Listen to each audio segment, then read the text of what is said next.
चले करें स्टार्ट।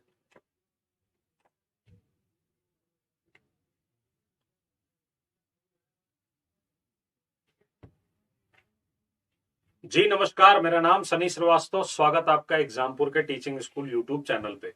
तो दीपावली की बहुत बहुत शुभकामनाएं आप लोगों को। और आपके सामने हाजिर हूं मैं एक छोटे से टॉपिक के साथ, जो कि एग्जाम के पॉइंट ऑफ व्यू से बहुत महत्वपूर्ण है। और ये जो टॉपिक है ये जुड़ा हुआ है रेशम मार्ग की कहानी से, यानी स्टोरी ऑफ सिल्क रूट से। ठीक। और इस स्टोरी ऑफ सिल्क रूट के अंदर आपको मैं ये बताऊंगा कि सिल्क रूट जो है वो कैसे डेवलप हुआ, क्या इसकी इंपॉर्टेंस थी, और एग्जाम में इसमें किस तरीके के सवाल आते हैं। देखिए, रेशम बनाने की जो तकनीक थी ना, ऐसा कहते हैं, उसके बारे में एक कहानी प्रचलित है कि एक चाइनीज एम्प्रेस थी जिनका नाम था सी लिंगची। ठीक है, जिनका नाम क्या था बेटा? सी लिंगची। एक दिन ये अपने बगीचे में बैठ के चाय पी रही थी, और एक शहतूत के पेड़ के नीचे ये बैठी थी, और अचानक एक वर्म यानी एक कीड़ा टाइप का इनकी चाय में गिर गया। और जब इन्होंने उसे निकाला तो उसने एक धागे जैसी संरचना बनाई, जिसको देख के सी लिंगची को बड़ा आश्चर्य हुआ कि यार ये क्या चीज है। तो इन्होंने अपने जो है वो उस्तादों को बुलाया, जो कपड़ा वपड़ा बनाने वाले थे, जो कारीगर्स थे, सबको बुलाया और ये चीज दिखाई गई। और यहां से इजाद हुई रेशम बनाने की तकनीक। तो सबसे पहला सवाल जो सीटेट में आपसे पूछा जाएगा वो ये कि रेशम बनाने की तकनीक का आविष्कार किस देश में सर्वप्रथम हुआ। तो आपका जवाब क्या हो जाएगा? चीन हो जाएगा। ठीक। और एनसीईआरटी के अकॉर्डिंग लगभग लगभग आज से 7,000 वर्ष पूर्व ये तकनीक की खोज की गई थी। ठीक। तो रेशम बनाने की तकनीक का इस्तेमाल सर्वप्रथम चीन में हुआ, आज से लगभग 7,000 साल पहले किया गया। जिसको क्रेडिट दिया जाता है रेशम की खोज का, जो सर्वविदित है, या ये कह लीजिए कि ज्यादातर लोग जो इस स्टोरी को सही मानते हैं, वो नाम है सी लिंगची, जो कि चीन की राजकुमारी थी। कुछ कुछ किताबों में इन्हें साम्राज्ञी भी बताया गया है। अच्छा, धीरे धीरे इन्होंने चीन ने रेशम बनाने की जो तकनीक इस्तेमाल की, उन्होंने अपनी इस टेक्निक को दुनिया से छिपाए रखा। वो ये ज्ञान किसी के साथ बांटना नहीं चाहते थे। लेकिन 2000 साल पहले जब एक नई चीज हुई और आवागमन और आदान प्रदान विचारों का और वस्तुओं का पूरी दुनिया में होना शुरू हुआ, तो 2000 साल पहले रोमन साम्राज्य में वहां पर रेशम पहनना वहां के अमीर और शासक वर्ग में एक फैशन बन गया। और लोग इस समय रेशमी वस्त्रों, सूती वस्त्रों और मसाले, इन तीन चीजों की डिमांड अचानक से रोमन एम्पायर में बहुत बढ़ गई। उसका रीजन क्या था? उसका रीजन ये था कि देखो, रेशम पहनना तो अपने आप में क्या था, अमीरी का द्योतक हो गया। कॉटन क्लोथ्स भी वो लोग पहनते थे। और दूसरा, वहां पे वाइन डाइन कल्चर वाली सोसाइटी थी, तो वहां रेड वाइन और मीट, इसका उपभोग बहुत होता था। और ऐसे में मीट को, मांस को ताजा और फ्रेश रखने के लिए मसालों की आवश्यकता होती थी। उनमें भी खासकर एक मसाला जिसका नाम होता था काली मिर्च। यही वजह है कि काली मिर्च को आप काला सोना या यवन प्रिय के नाम से जानते हैं। और मसालों का उत्पादन भारत में होता था। तो भारत और रोमन साम्राज्य के बीच ये जो व्यापार था, ये काफी पहले से हो रहा था।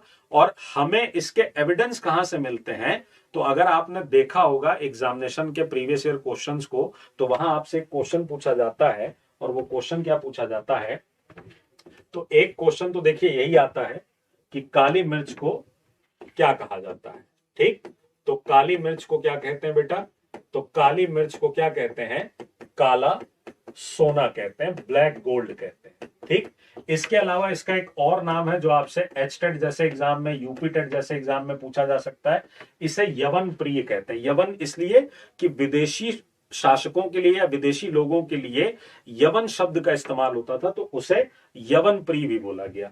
दूसरी बात यह है कि भारत में दूसरी बात यह है कि भारत में रोमन साम्राज्य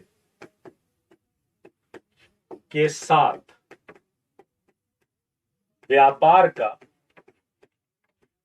संकेत, रोमन साम्राज्य के साथ व्यापार का जो संकेत मिलता है वो अरिका मेडू से मिलता है। वो कहां से मिलता है? अरिका मेडू से मिलता है। और ये कहां है? ये पडुचेरी में है। ये कहां है अरिका मेडू? पडुचेरी में है। ये अभी तक देखो ये वाला क्वेश्चन नहीं आया है, पर ये क्वेश्चन कभी भी आ सकता है, तो ये आप समझ लो सीटेट दिसंबर 2022 के लिए सुपर इंपॉर्टेंट है। और क्यों हम ये बात कह रहे हैं कि अरिकामेडु से मिला है? क्योंकि अरिकामेडु एक तो पत्तन था, पोर्ट था। याद रखना अरिकामेडु का जो ग्रीक नेम था, यूनानी नेम जो था, ग्रीक नेम जो था, यूनानी नाम क्या था? यूनानी नाम, तो यूनानी ग्रंथों में इसे पेडोक कहा गया है। यूनानी ग्रंथों में इसे क्या कहा गया है? पेडोक कहा गया है। ऐसे एक टेक्स्ट बुक का नाम आपको पता होना चाहिए जो एक अज्ञात यूनानी लेखक द्वारा लिखी गई थी। तो वो जो बुक है, बुक का नाम क्या है बच्चा? बुक का नाम है पेरीप्लस ऑफ इरिथ्रियन सी। ठीक है, बुक का नाम क्या है? पेरीप्लस ऑफ इरिथ्रियन सी। ठीक है, पेरीप्लस ऑफ इरिथ्रियन सी ये किताब का नाम है। इसका जो राइटर था वो एक अज्ञात यूनानी लेखक के द्वारा लिखी गई है। और इस किताब में अरिकामेडु को क्या बोला गया है? पेडोक बोला गया। लेखक द्वारा लिखा गया, लेखक द्वारा लिखा गया है। और इस किताब को क्या बोला गया है? सॉरी, इस किताब में अरिकामेडु को क्या बोला गया है? पेडोक कहा गया है। ठीक, अब अरिकामेडु की खुदाई से हमें रोमन साम्राज्य से जुड़ी हुई चीजें मिली। जैसे इसमें हमें रोमन बस्ती के प्रमाण मिलते हैं, रोमन कॉलोनी का प्रमाण मिला है, रोमन बस्ती का प्रमाण, रोमन लैंप मिले हैं और रोमन सिक्के मिले हैं। कुछ हमें सिक्के भी मिले हैं खुदाई में जो कि रोमन साम्राज्य से जुड़े हुए थे। साथ ही साथ हमें यहां पर कुछ रोमन बर्तन मिले हैं। कुछ क्या मिले हैं? रोमन बर्तन, रोमन बर्तन मिले हैं। अगर हम रोमन बर्तन का एग्जाम्पल देखें तो इसमें एक बर्तन है एम्फोरा। एक बर्तन क्या है? एम्फोरा। ठीक है, एम्फोरा क्या होता था? एम्फोरा जो होता था वो डबल हैंडेड जार होता था, दोहत्था कलश होता था। डबल हैंडेड मतलब जिसमें दोनों तरफ से क्या होता है? हत्था लगा होता है, दोहत्था कलश था। और ये शायद शराब रखने के काम आता था, शराब रखी जाती थी इसमें, शराब रखी जाती थी। शराब का मतलब वाइन से है यहाँ पे। शराब का मतलब किससे बच्चा? वाइन से। तो इसमें शराब रखी जाती थी। और इसके साथ ही साथ हमको एक और बर्तन मिलता है जिसका नाम है अरेटाइन। हमको एक और बर्तन मिलता है जिसका नाम क्या है? अरेटाइन नाम है। ठीक है, अरेटिन या अरेटाइन ये भी क्या था? ये एक लाल चमकदार बर्तन, लाल चमकदार बर्तन हुआ करता था। Red glazed pottery, red glazed pottery हुआ करता था। ठीक है, और रोम में अरेटाइन नाम का ही शहर था, इसलिए शहर के नाम पे बर्तन का नाम भी क्या पड़ गया? अरेटाइन पड़ गया। ये क्वेश्चन देखिए बहुत इंपॉर्टेंट है, ये कभी भी आपके एग्जाम में आ सकता है। ये क्वेश्चन ऑलरेडी आया हुआ है कि एम्फोरा क्या है। ठीक है, पेरीप्लस ऑफ इरिथ्रियन सी पे क्वेश्चन आ सकता है। अरिकामेडु को ग्रीक में पेडोक कहा जाता है, इस पर सवाल आ सकता है। ठीक है, और काली मिर्च को काला सोना कहते हैं, ये तो ऑलरेडी सीटेट में 3 बार पूछा गया है। ठीक, यानी मैं ये बातें आपको क्यों बता रहा हूं? मैं ये बातें आपको इसलिए बता रहा हूं कि रोमन साम्राज्य के साथ हमारा व्यापार चल रहा था, पर सिल्क रूट की वजह से इस व्यापार में और तेजी आ जाएगी। होगा क्या, उसको समझते हैं। ये क्या होता था? चाइना से निकलकर सेंट्रल एशिया होते हुए ये कहां जाता था? यूरोप जाता था। और यूरोप में यहां पर रोमन एम्पायर था इस समय। और आप एक ये चीज देख रहे होंगे, जो ये नीचे होते हुए रेड कलर की ये जो लाइन है, ये अरब सागर तक जाकर जुड़ रही है। ये कहां तक जाकर जुड़ रही है? अरब सागर तक। और फिर अरब सागर से इसे एक तो अरेबिया पहुंचाया जा रहा है, पर्शिया पहुंचाया जा रहा है, और फिर एक अफ्रीकन कॉन्टिनेंट को क्रॉस करते हुए ये इजिप्ट और यहां से कहां पहुंच रही है? यूरोप पहुंच रही है। दरअसल मध्य एशिया से होने वाले इस व्यापार में सिल्क की डिमांड सबसे ज्यादा थी, इसलिए इसका नाम सिल्क रूट पड़ गया।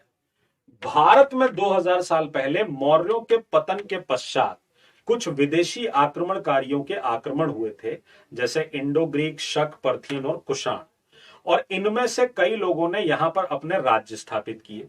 ऐसा ही एक राजवंश था कौन? कुषाण वंश। ऐसा ही एक राजवंश कौन था? कुषाण वंश था। तो लगभग 2000 साल पहले कुषाणों ने इस पूरे इलाके को क्या किया? कैप्चर कर लिया। और जब इस इलाके को उन्होंने कैप्चर किया तो नेचुरल है ये सिल्क रूट में क्या मांगेंगे? हिस्सा मांगेंगे। सिल्क रूट से होने वाले व्यापार में क्या मांगेंगे? हिस्सा मांगेंगे। तो उन्होंने डोमिनेंस किया। तो सीटेट में एक क्वेश्चन पूछा गया था कि लगभग 2000 वर्ष पूर्व रेशम मार्ग पर अपना आधिपत्य करने वाला राजवंश कौन सा था, या रेशम मार्ग पर प्रभुत्व स्थापित करने वाला वंश कौन सा था? तो याद रखिएगा कौन सा वंश था? कुषाण वंश था। कौन सा वंश था बच्चा? कुषाण वंश था। और कुषाणों के समय ही रेशम मार्ग का एक भाग, ये बहुत इंपॉर्टेंट है, ये अभी तक नहीं आया है, हो सकता है इस बार के पेपर में आ जाए। रेशम मार्ग का एक भाग मध्य एशिया से होकर सिंधु नदी के मुहाने तक पहुंच गया। ठीक, जो बच्चे एप्लीकेशन पे पढ़े होंगे वो जानते हैं, मैंने ये सारी चीजें उनको पढ़ाई हुई हैं। ठीक है, तो आपसे सीधा सवाल क्या पूछा जाएगा? आपसे पूछा जाएगा कि किस वंश के समय या किन राजाओं के समय रेशम मार्ग का एक भाग मध्य एशिया से होकर सिंधु नदी तक जा पहुंचा था। ये वाली जो लाइन मैंने आपको दिखाई थी, ये वाली लाइन, तो ये किसके समय में होगा? कुषाणों के समय में होगा। अब इससे क्या होगा? जब एक बार आपका रेशम मार्ग पर डोमिनेंस हो गया तो आप टैक्स की क्या करेंगे? डिमांड करेंगे। बोलेंगे इस रास्ते से जो भी ट्रेड हो रहा है हमें इस पर टैक्स चाहिए। ठीक, चाहे आप सामान लेकर आ रहे हो, चाहे आप सामान लेकर जा रहे हो। ठीक है, तो कुषाणों की इकोनॉमी क्या हो जाएगी? स्ट्रांग हो जाएगी। और अगर कुषाणों की इकोनॉमी स्ट्रांग होगी, अगर आपके पास पैसा आ जाएगा, तो आप भी चाहेंगे कि हम इस पैसे का शो ऑफ करें। तो आप कार लेते हैं, नया घर लेते हैं। कुषाण क्या करेंगे? ये सोने के सिक्के जारी करेंगे। तो सीटेट में क्वेश्चन आता है कि भारतीय उपमहाद्वीप में सर्वप्रथम स्वर्ण सिक्के जारी करने वाला राजवंश कौन था? कुषाण राजवंश था। ठीक है, तो गोल्डन क्वाइंस इशू होंगे, इस तरह के गोल्डन क्वाइंस होंगे। और यहां पर आपको समझना है कि कुषाण उन आरंभिक शासकों में से एक थे जिन्होंने भारतीय उपमहाद्वीप में सोने के सिक्के चलाए। और जिस राजा ने यह काम किया उसका नाम था विम कटफिशस। ये सीटेट में तो नहीं पूछेगा, लेकिन बाकी एग्जाम में पूछ देगा। तो याद रखिएगा कि भारत में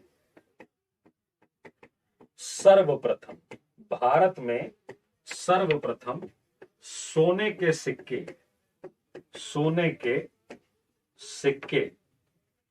किसने चलाए? तो कौन हो जाएगा आंसर? कुषाण वंश। आंसर क्या हो जाएगा? कुषाण वंश। और कुषाण वंश में भी अगर राजा की बात की जाए तो विम कडफिसेस। ठीक है, समय बदलता गया, नए नए राजवंशों का उदय हुआ जिन्होंने इस रूट को डोमिनेट किया। लेकिन आप इस रूट से समझिए कि इस रूट की इंपॉर्टेंस इतनी बनी रही कि मध्यकालीन भारत तक, इवन आधुनिक भारत तक भी ये रूट जो है ये ट्रेड का बहुत जबरदस्त माध्यम मान लिया गया। ठीक, और ऐसा ही आपको पता चलता है कब? जब आप पढ़ते हैं काबुल और रेशम मार्ग के बारे में। ठीक है, देखिए काबुल जो है वो 16वीं सदी से, काबुल जो है वो क्या हुआ? 16th सेंचुरी से काबुल क्या बन गया? 16वीं शताब्दी से राजनीतिक और वाणिज्यिक दृष्टि से महत्वपूर्ण बन गया। राजनीतिक दृष्टि से क्यों महत्वपूर्ण बनेगा? क्योंकि काबुल एक ऐसी जगह होगी जहां अगर आपने काबुल जीत लिया तो आप भारत में अपने प्रवेश को आसान बना सकते हैं। आपने बाबर के बारे में सुना होगा, 1504 में बाबर ने काबुल पर कब्जा किया था और फिर 1526 में वो पानीपत का बैटल लड़ता है। इसीलिए यहां पर बताया गया है कि 16वीं शताब्दी से, ध्यान रखिएगा, 16वीं शताब्दी से राजनीतिक और वाणिज्यिक दृष्टि से जब ओपन हुआ ट्रेड रूट, ये महत्वपूर्ण बन गया। और कह रहा है कि काबुल और कांधार सुप्रसिद्ध रेशम मार्ग से जुड़े हुए थे। काबुल और कांधार रेशम मार्ग से जुड़े हुए थे। और इस समय 16वीं सदी के समय यहां पर मुख्य व्यापार क्या था? घोड़ों का व्यापार था, हॉर्स ट्रेड था।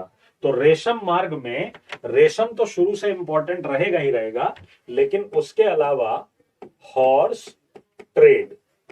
ठीक, घोड़ों का व्यापार एक बहुत इंपॉर्टेंट क्या बन जाएगा, इसमें पॉइंट बन जाएगा।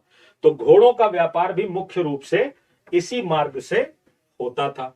17वीं शताब्दी में हीरो के एक सौदागर जिनका नाम था बैप्टिस्ट ट्रेवर्नियर ने अनुमान लगाया था कि काबुल में घोड़ों का व्यापार प्रतिवर्ष 30,000 रुपयों का होता था।